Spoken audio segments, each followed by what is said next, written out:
30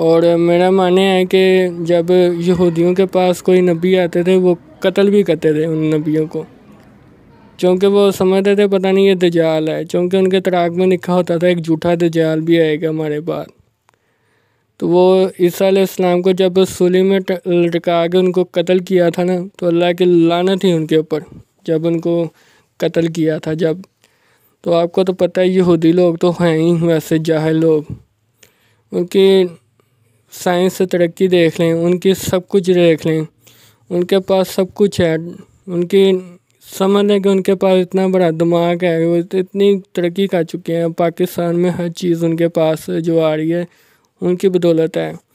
آپ جو چیز دینے جاتے ہیں وہاں سے تو سب کچھ یہودی کی طرف سے جاتی ہے، اور ہر جگہ تراغ قرآن پاک ہر جگہ یہی لکھا آ رہا ہے کہ آپ کے پاس 30 نبی بھیجے گئے ہیں، اس کے بعد آپ کے پاس کوئی نبی نہیں آئے گا، بس ایک نبی آئیں گے وہ بھی صرف محمد صلی اللہ علیہ وسلم، اس کے بعد کوئی نبی نہیں آئے گا۔ جیسا کہ ہم سب مسلمانوں کو پتہ ہے جب محمد صلی اللہ علیہ وسلم اس دنیا میں آنے لگے تھے یہودی لوگ بھی بڑے خوش تھے کہ شاید ہمارے پاس نبی آ رہے ہیں۔ جب ان کو پتہ چلا کہ وہاں تو صرف عرب کے وہ نبی آئے ہیں جنہوں عربی زبان میں وہ بولتے ہیں، تو یہودیوں کو بہت غصہ چڑھا۔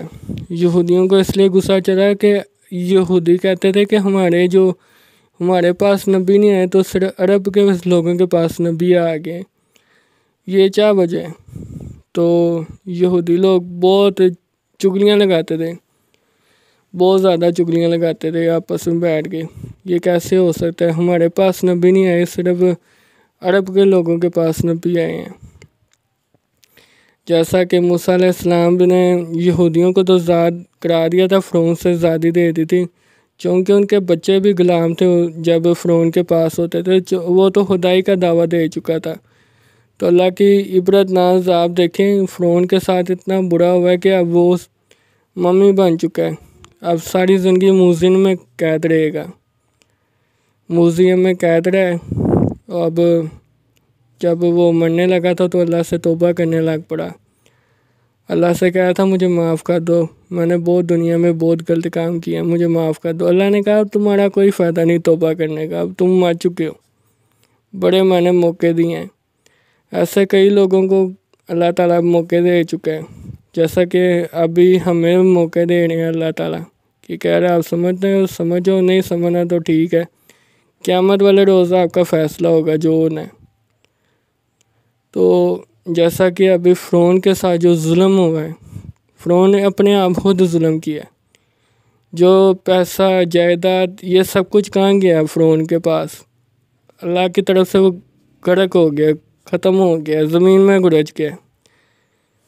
یہ ہوتا ہے جو لوگ پیسوں کی طاقت سے خدائی کا دعویٰ دیتے ہیں، ایسے لوگ پائے جاتے ہیں۔ آج کے دور میں بھی ہم دیکھ سکتے ہیں کہ خدائی کا دعویٰ دینے والے لوگوں کو، جیسا کہ آج بھی ہم خدائی کا دعویٰ دینے والے لوگ کئی پائے گئے ہیں جو لوگوں کے پیسے کھینچ کے خود کہتے ہیں ہم خدائی کا دعویٰ دے رہے ہیں، اپنی طرف سے نہیں دے رہے ہوتے، وہ کہتے ہیں ہمارے پاس پیسہ ہم خدائی کا دعویٰ دے سکتے ہیں، زمینوں میں کھڑے ہو کے چلا رہے ہوتے ہیں، چیخ رہے ہوتے ہیں ہمارے پاس پیسہ ہم خدائی کا دعویٰ دے سکیں۔ ایسا ہی فرعون کے ساتھ عبرتناک ظلم ہوا ہے، اپنے آپ کے پاس ظلم کیا اس نے خدائی کا دعویٰ دینے کے بعد۔ تو موسیٰ علیہ السلام نے تو یہودیوں کو تو باہر نکال دیا تھا، تو فرعون کے ساتھ جو پانی میں جو ڈوب گیا تھا، ان کے جو سارے جو تھے سینا جو تھے وہ کہتے ہوتے پرانے زمانے میں وہ سینا ہی کہتے تھے۔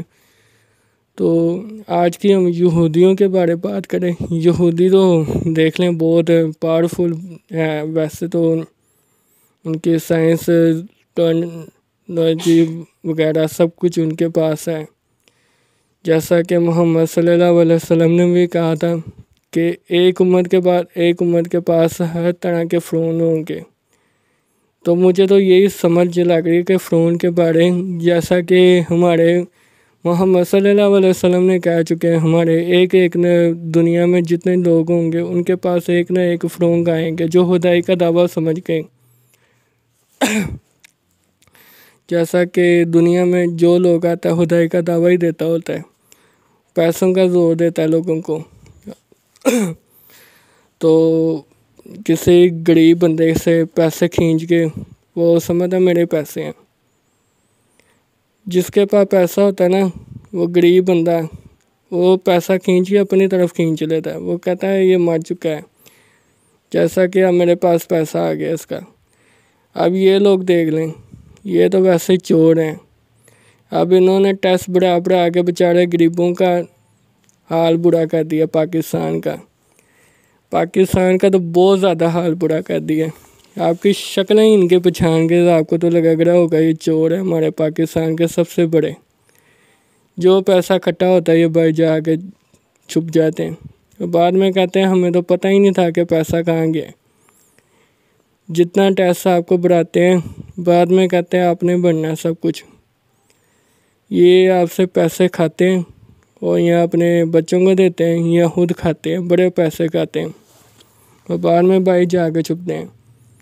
پھر یہ جب واپس آتے ہیں پھر بھیک مانگ رہے ہیں آپ سے ٹیکس بڑھانے کے لیے، اور آپ سے کہتے ہیں کہ ہم نے ووٹ دیں گے، ہمیں عزت دیں گے.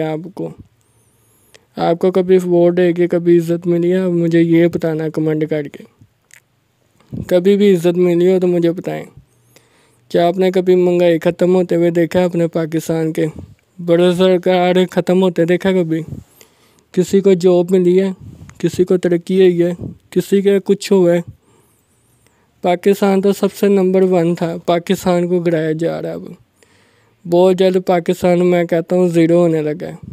اور جو بلوچستان ہے وہ سب سے بڑا نمبر 1 ہونے لگا، چونکہ بلوچستان جو ہے نا سب سے بڑا، جو کہتے تھے کہ وہاں پر بہت زیادہ غربت ہے. بلوچستان کہہ رہا ہوں، افغانستان کا منہ سے زبان سے نکل گیا تھا. افغانستان کا کہنا تھا مجھے. افغانستان تو پھر بھی ترقی کر رہا ہے. تو یہی کہنا ہے کہ افغانستان سب سے زیادہ ترقی کر رہا ہے. آپ کا کیا کہنا ہے؟ افغانستان میں سب سے زیادہ ترقی ہو رہی ہے اس کی وجہ سے کہ وہاں سے پاکستان 0 بن رہا ہے، وہی افغانستان سب سے ترقی کر رہا ہے. آپ کا کیا کہنا ہوگا کمنٹ کر کے ضرور بتانا، ٹھیک ہے نا. ابھی میرا گلا خراب ہے، میرے سے صحیح سے بولا نہیں جا رہا، اس لیے میں رک کے بول رہا ہوں. اس لیے نا تھوڑا سا ذہن بھی نہیں چل رہا میرا کہ میں کیا بولوں. اس لیے نا میں تھوڑی آہستہ بات کر کے بول رہا ہوں، ساتھ رک کے بول رہا ہوں کہ میں کیا بات کروں آپ کے ساتھ. تو میں نے آج کے یہی بتانا تھا، جو خدائی کا دعویٰ دیتا ہے دنیا میں پھر ان کا انجام بھی بہت برا ہوتا ہے بعد میں. جیسے ابو طالب کا سننے یا محمد صلی اللہ علیہ وسلم کے چاچا زاد، ان کے بارے بھی میں اگلی ویڈیو میں بتاؤں گا. ابھی تو میرے سے بولا نہیں جا رہا، تو پھر آج کی ویڈیو پھر ادھر سے ختم کرتے ہیں، ٹھیک ہے نا. تو مجھے فالو کر دیجیے گا، میں اگلی ویڈیو میں ضرور بتاؤں گا، ٹھیک ہے نا. اللہ حافظ.